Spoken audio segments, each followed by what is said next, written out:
There's a pattern that keeps showing up no matter how much people try to dismiss it, explain it away, or cover it with self-help language and surface-level dating advice. Avoidants don't obsess over everyone. They don't pine endlessly for every person they meet. Most of the time, they appear unbothered, distant, composed, almost indifferent. That's exactly why this truth slips past so many people. But if you slow down and really pay attention, there's always one type of person they never fully release. Not loudly, not publicly, but quietly, internally, almost like a background process running in their mind for years. And the reason why isn't romantic in the way people expect. It goes deeper than attraction. It goes beyond chemistry. It's the kind of realization that tightens your chest when it finally clicks, because once you notice it, you can't unsee it. This isn't about who avoidants fall in love with. It's about who their nervous system attaches to and refuses to let go of, even when everything else moves forward. Avoidants often get labeled as cold, emotionally unavailable, or incapable of deep connection. On the surface, that assumption seems logical. They don't chase, they don't beg, they don't cling. When things become intense, they withdraw. When emotions rise, they grow quiet. From the outside, it looks like they simply don't care enough. But that assumption completely misses what's actually happening beneath the surface. Avoidants feel deeply, they just feel inwardly. Their emotions don't spill outward, they fold inward. Instead of expressing longing, they suppress it. Instead of grieving openly, they compartmentalize. Instead of obsessing externally, they fixate silently. That's why so many people misunderstand them, because the absence of visible emotion gets mistaken for the absence of emotion entirely. But the reality is, avoidants often experience emotional attachment in a delayed, internalized way. By the time it surfaces, the person is already gone. And that's where it starts to feel uncomfortable. There is usually one person who breaks through their emotional defenses without even trying. One person who didn't demand vulnerability, didn't pressure closeness, didn't force emotional exposure. Someone who simply existed in a way that felt easy, safe, and familiar. And that's where the fixation begins. Not during the connection itself, but after it ends, or after it never fully begins. Avoidants don't spiral while they're in the relationship. They spiral when the distance appears, when the person is no longer there to regulate the emotional environment for them. That's when everything shifts. That's when the mind starts looping. That's when memories replay. That's when what if becomes louder than what is. Because avoidants are so good at functioning externally, no one notices the internal fixation forming. Sometimes, not even them. What surprises most people is that this fixation isn't driven by passion or fantasy. It's driven by relief.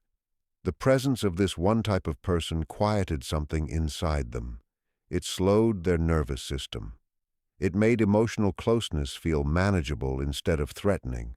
When that disappears, the avoidant isn't missing the person the way others miss love. They're missing the regulation, the calm, the sense of emotional safety. They didn't even realize they were borrowing it. That's why the attachment feels confusing. It doesn't feel intense or dramatic. It feels steady, muted, almost numb, but persistent, like a low hum that never fully fades. Years can pass. New relationships can come and go, yet the emotional imprint of that one connection remains untouched. Avoidants rarely talk about this part because it conflicts with the identity they've built to survive. They see themselves as independent, self-contained, rational, in control. Admitting fixation feels like weakness. Admitting longing feels risky. So instead, the fixation gets reframed. They tell themselves it wasn't that meaningful, that it was just timing, that they've moved on. And on a functional level, they often have. They're working, dating, living. But emotionally, There's a subtle comparison happening beneath the surface. No one else quite feels the same. No one else brings that same calm without asking for more. And that's when the cycle repeats. Distance, disconnection, dissatisfaction. Not because the avoidant is incapable of love, but because their nervous system is still oriented toward a specific emotional frequency they rarely encounter. This is where people misunderstand the pattern. They assume avoidants stay fixated because they lost the one, or because they're secretly romantic, or because they fear commitment. None of that gets to the core. Avoidants stay attached because this one type of person made closeness feel safe without making it overwhelming. And that balance is rare, especially for someone whose early experiences taught them that closeness comes with a cost. When emotional connection has historically meant overwhelm, intrusion, or loss of autonomy, the body learns to protect itself by pulling away. So when someone shows up who doesn't overwhelm, doesn't chase, doesn't demand emotional exposure, the body registers them as safe before the mind even catches up. And once the body learns that feeling, it doesn't forget it easily. The fixation also doesn't look the way people expect. Avoidants aren't checking social media every day. They're not rereading old messages. They're not stuck in obvious rumination. Instead, the person shows up in subtle ways, in moments of stress, in moments of calm, in quiet comparisons that don't even feel conscious. The mind asks, why doesn't this feel the same? Not, why do I miss them? The longing is abstract, not specific. It's about a state of being, not a person.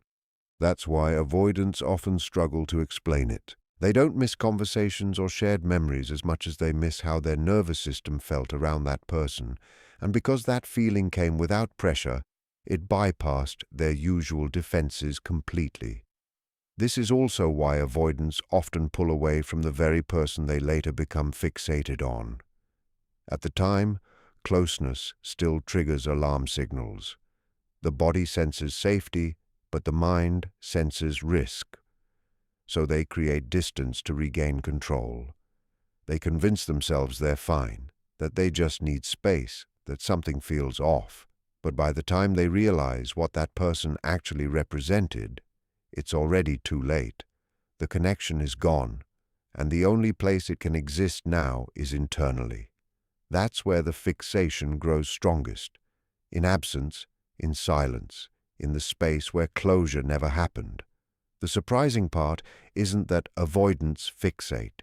It's that they fixate on the same emotional type again and again. Different faces, same energy. Warm but not intrusive. Present but not demanding. Consistent without pressure. This isn't coincidence. It's conditioning. The nervous system recognizes familiarity before logic has a chance to step in. And when that familiarity feels regulating instead of overwhelming, it leaves a lasting imprint. That imprint becomes the reference point for every future connection, whether the avoidant realizes it or not. If this feels uncomfortably accurate, it's because this pattern operates quietly. It doesn't announce itself. It hides behind productivity, independence, and emotional restraint. But underneath all of that, there's often one emotional imprint that never fully fades. Not because avoidants want to go back, not because they're stuck in the past, but because that person represented a version of closeness that felt survivable. And once the nervous system experiences that, it doesn't stop searching for it again. The hardest part is that avoidants often don't recognize this until much later, sometimes years later, when they notice that despite everything they've built, something still feels missing. Not exciting, not dramatic, just quiet and unresolved. What most people don't realize is that the person avoidants become fixated on doesn't stand out because they were flashy or intense. It's almost the opposite. They blended in quietly. They didn't demand attention. They didn't try to break through emotional walls. They didn't ask for constant reassurance or closeness. And that's exactly why they felt different. For an avoidant, emotional safety isn't loud, it's subtle. It's someone who doesn't chase, but also doesn't disappear. Someone who stays emotionally present without making it a performance. That balance is rare. And when an avoidant experiences it, their system registers it as something meaningful, even if they don't consciously label it that way at the time. This type of person feels like emotional background noise in the best possible way. They don't spike anxiety, they don't activate defenses, they don't trigger the urge to run. Instead, they create a sense of internal quiet. And for someone who has spent most of their life bracing for emotional impact, that quiet feels unfamiliar but comforting. It's like finally exhaling after holding your breath without realizing it. The avoidant doesn't think, "I'm falling in love." They think, "This feels easy." And ease is dangerous because ease lowers defenses. Ease invites presence. Ease allows attachment to form before the avoidant has time to analyze it away. What makes this person stand out isn't what they did, but what they didn't do. They didn't push for emotional disclosure. They didn't make closeness conditional. They didn't turn connection into pressure. And because of that, they became something rare, something the avoidant nervous system quietly holds on to long after everything else has moved on. They didn't overwhelm. They gave space without turning it into punishment. And that sends a powerful signal to an avoidant nervous system. Connection without threat. That signal settles in deeply, deeper than attraction, deeper than desire. It becomes a reference point, a baseline. And once that baseline exists, everything else starts getting measured against it, often without awareness. This is where the fixation quietly takes root, not during the connection, but after distance begins. When the avoidant pulls away or circumstances create separation, the nervous system doesn't just forget the regulation it experienced. Instead, it begins searching for it again. And because the avoidant is skilled at suppressing emotion, that search doesn't look like longing. It shows up as restlessness, dissatisfaction, a subtle sense that something isn't right. They might think they're bored, disconnected, or simply not compatible with anyone new. But beneath those surface explanations lies something deeper. Their system learned a feeling it hasn't been able to find again. And here's the part that surprises most people. This attachment isn't stored as a memory of the person. It's stored as a bodily state, a felt experience. The way their shoulders relaxed, the way conversations didn't feel draining, the way silence wasn't uncomfortable, the way they didn't feel the need to perform or defend themselves. That's why avoidants struggle to explain what they miss. They can't point to specific traits or exact moments. They just know nothing else recreates that internal calm. And because the memory is somatic rather than narrative, it stays alive far longer than logic would predict. This imprint often traces back much further than the relationship itself. Long before adulthood, long before dating, many avoidants grew up in environments where emotional closeness was inconsistent. Sometimes available, sometimes withdrawn, sometimes warm, sometimes overwhelming. The child learns that connection is unpredictable, that relying on others carries risk, so they adapt. They become self-reliant, emotionally contained. They learn to regulate themselves instead of expecting consistency from others. But the nervous system never stops seeking attunement. It just learns to ration it carefully. So when an adult avoidant meets someone who offers attunement without conditions, it echoes something old, something unresolved. Not because the person resembles a caregiver in personality, but because they recreate a familiar emotional rhythm. Presence without engulfment, care without control. And that rhythm feels both comforting and destabilizing. Comforting because it meets a deep need. Destabilizing because it threatens the avoidant's carefully built independence. That's when the internal conflict begins. On one side, the body says this is safe. On the other, the mind says this is risky. So the avoidant does what they've always done to survive. They create distance. They rationalize. They minimize the connection. They focus on flaws. They tell themselves they're not that invested. And in the moment, that distance brings relief. Anxiety drops. Control returns. But what they don't realize is that the attachment has already formed. It just doesn't reveal itself immediately. This is why avoidants often feel fine right after pulling away. Sometimes even better, lighter, more like themselves. They assume this confirms the connection wasn't right. But weeks or months later, something shifts. The mind begins circling back. The body starts missing the regulation it no longer has access to. And because the avoidant doesn't associate longing with safety, they don't interpret this as missing someone. They interpret it as something being wrong with them or with everyone else. That's when the push-pull cycle locks in. The avoidant moves toward connection, feels the old alarm, pulls away, then fixates on what was lost. Once distance settles in, the fixation grows in the gap, in the silence, in the lack of resolution. Each cycle reinforces the pattern. Each retreat deepens the imprint.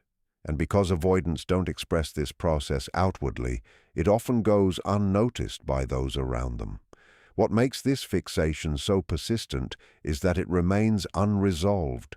There was no emotional closure, no full expression of vulnerability, no moment where the avoidant said, "This matters to me." An unexpressed emotion doesn't vanish. It waits, it lingers, it looks for symbolic substitutes. That's why avoidants can move on structurally while staying emotionally tied. New partners may fill roles, but they don't reach the same internal space. Another misunderstood aspect is how calm this fixation feels. It doesn't come with panic or desperation. It comes with a quiet knowing, a steady internal reference, almost like background noise that never fully stops. That's why avoidants don't label it as obsession. To them, obsession feels intense and chaotic. This feels neutral, familiar, almost invisible, but its influence shows up in decisions, in emotional withholding, in the inability to fully open, in the sense that something is always just out of reach. The person becomes less of a memory and more of a symbol of ease, of emotional safety without exposure, of connection without losing oneself. Over time, the real individual fades, and what remains is the feeling they represented. That's why avoidants may not even want to reconnect, because it's no longer truly about the person. It's about the state their nervous system experienced and hasn't found again. And this is where it becomes painful. Avoidants rarely reach out to this person again, not because they don't care, but because reaching out would mean risking emotional exposure. It would mean admitting that something mattered, and that admission feels more threatening than living with the quiet fixation. So they choose silence. They choose distance. They choose internal longing over external vulnerability. From the outside, it looks like they've moved on completely, but internally, the pattern continues shaping everything. It influences who they feel drawn to, who they dismiss, who feels boring, who feels overwhelming, who feels too much, too fast, too intense. It narrows their emotional range without them even realizing it.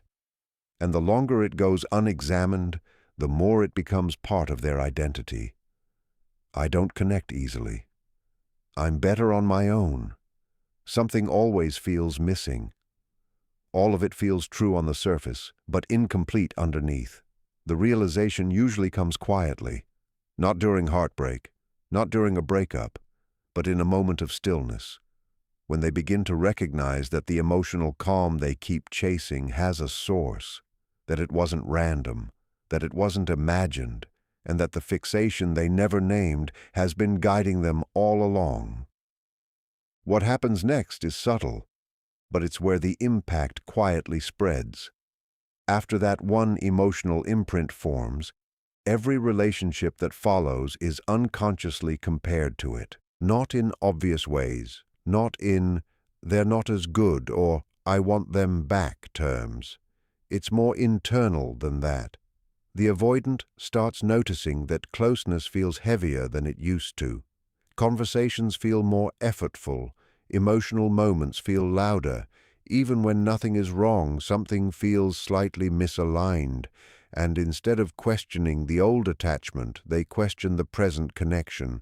They assume chemistry is missing, or that they're just not built for closeness, or that the other person wants too much. But what's really happening is that their nervous system is still calibrated to a very specific emotional frequency. Anything outside that range feels off. This is why avoidance can replace people structurally but not emotionally.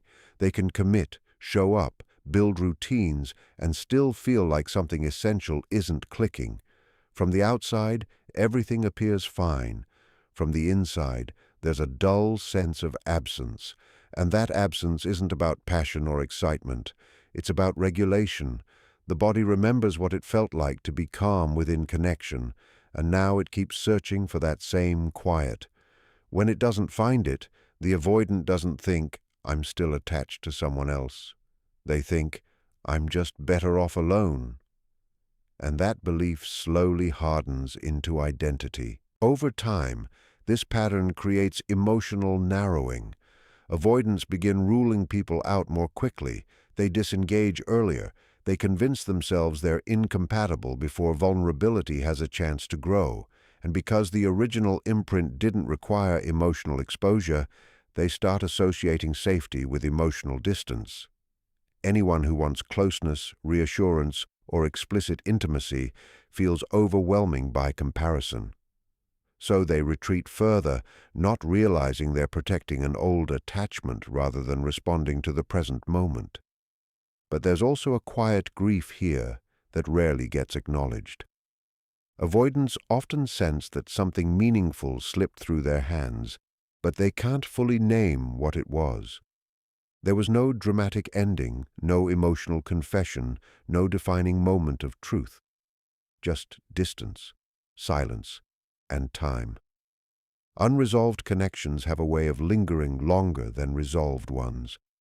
The mind keeps circling back, trying to complete the story, trying to understand what was lost. But because avoidants rely heavily on logic and self-control, they often dismiss these thoughts as nostalgia or coincidence, never allowing themselves to feel the weight of what remained unspoken. This is where the fixation becomes almost invisible, even to the avoidant themselves. It doesn't show up as longing. It shows up instead as comparison, emotional flatness, and the feeling that relationships are draining rather than nourishing. And because they value independence so highly, they interpret this as proof that closeness simply isn't for them. They don't recognize that their system is still anchored to a very specific emotional experience, quietly rejecting anything that fails to replicate it. At some point, usually years later, something begins to fracture internally. It might happen inside a stable relationship that still feels oddly empty, or during a moment of unexpected calm with someone new, or even in solitude when distractions finally settle. The avoidant notices that the feeling they've been chasing isn't actually new. It has history. And that realization can be disorienting because it challenges the story they've held onto for so long. The belief that they don't attach deeply, that they don't need much, that they are fine on their own. This realization doesn't arrive loudly or dramatically. It comes quietly, like an internal click. They begin to see the pattern, the emotional thread running underneath everything, and suddenly, past moments start to make sense. Why one connection felt different. Why walking away felt easy at first but strange later on. Why no one else quite measured up emotionally, even if everything looked better on paper. And with that awareness comes a complicated mix of regret, relief, and fear. Regret, because they now see what they couldn't see before. Relief, because there is finally an explanation. Fear, because acknowledging attachment means acknowledging vulnerability, and that has always felt risky. Many avoidants hover at the edge of this realization for a long time, touching it briefly, and then retreating back into emotional distance. What makes it even more difficult is that by the time this awareness surfaces, the original person is often long gone, changed, or emotionally inaccessible, and even if they weren't, the avoidant knows that reaching out would require emotional honesty they were never trained to express. It would mean admitting, "You mattered more than I allowed myself to show."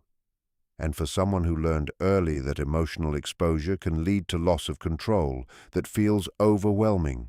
So instead they keep the attachment internal, where it feels safer, more controlled, untouched by the unpredictability of real interaction.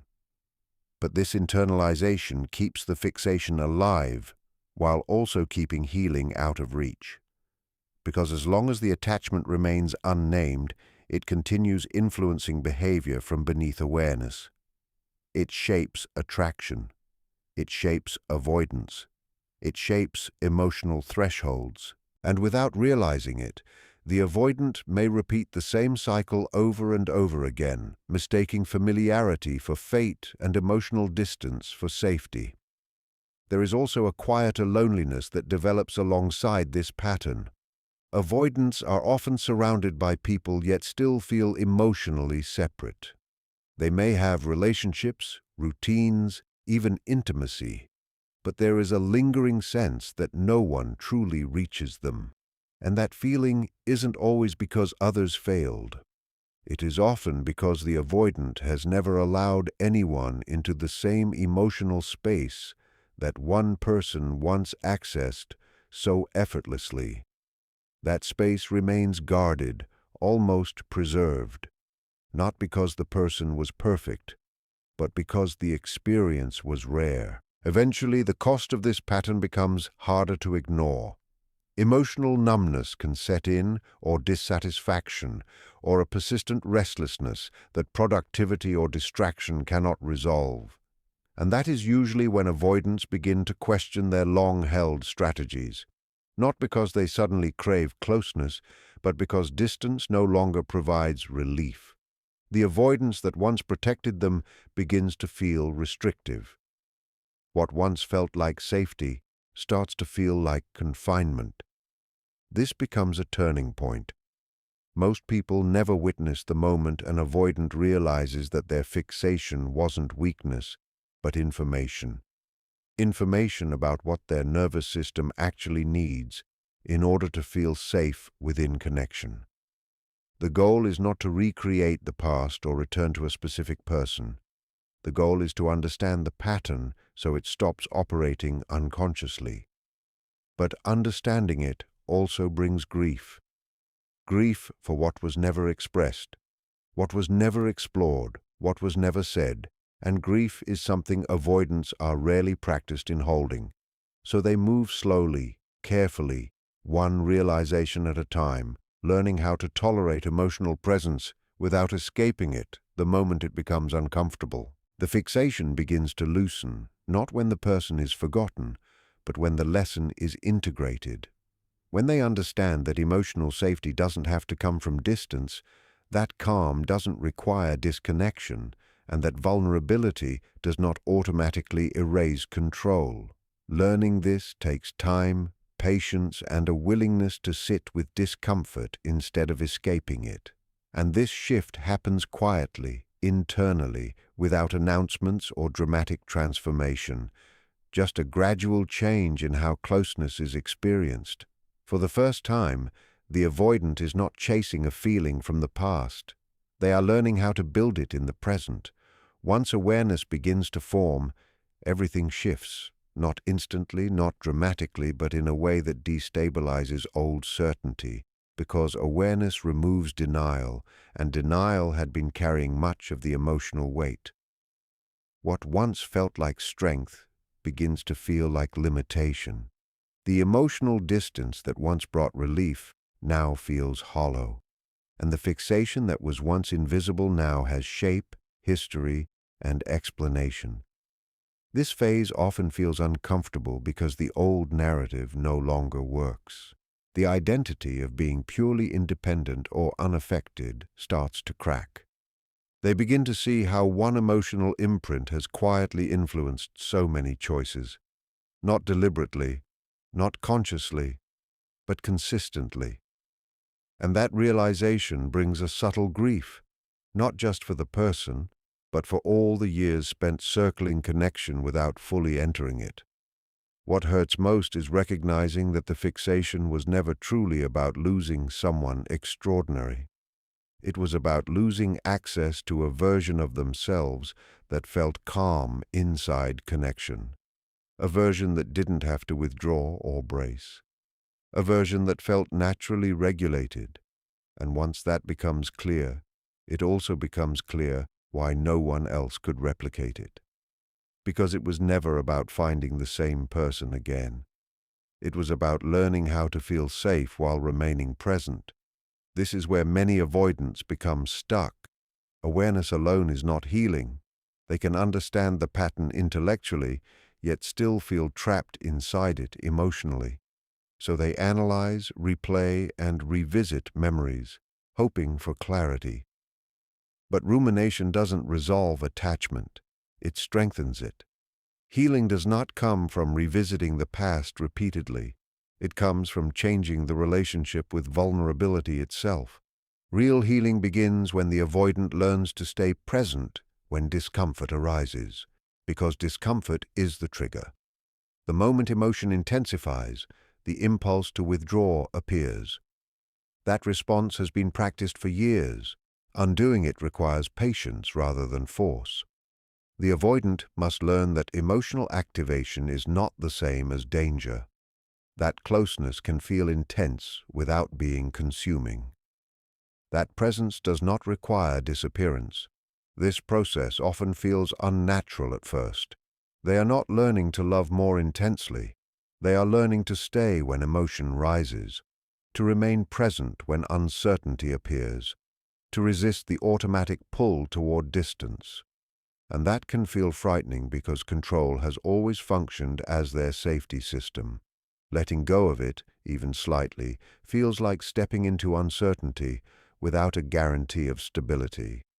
At the same time, this is where the old fixation begins to weaken, not because the person is erased from memory, but because the nervous system no longer needs to hold on to them as the only reference for safety. As new experiences of regulated connection begin to form, the past loses some of its emotional charge.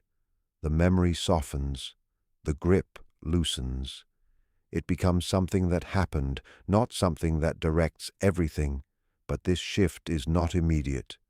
There are setbacks, moments of withdrawal, moments where old patterns reappear. Sometimes the avoidant retreats again, reactivating familiar defenses. That is part of the process, not a failure of it. What changes everything is awareness of the impulse before acting on it. That pause creates space. And in that space, something different can begin to develop. A new emotional response, not automatically driven by fear. One of the hardest truths avoidants eventually face is that the fixation endured because it was safe in its own way. It existed internally. It did not require exposure. It did not risk rejection. It did not demand vulnerability in real time.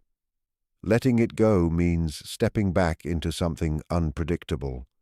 Real connection carries uncertainty. It can challenge identity. It can bring discomfort. It can expose parts of the self that have long been kept protected.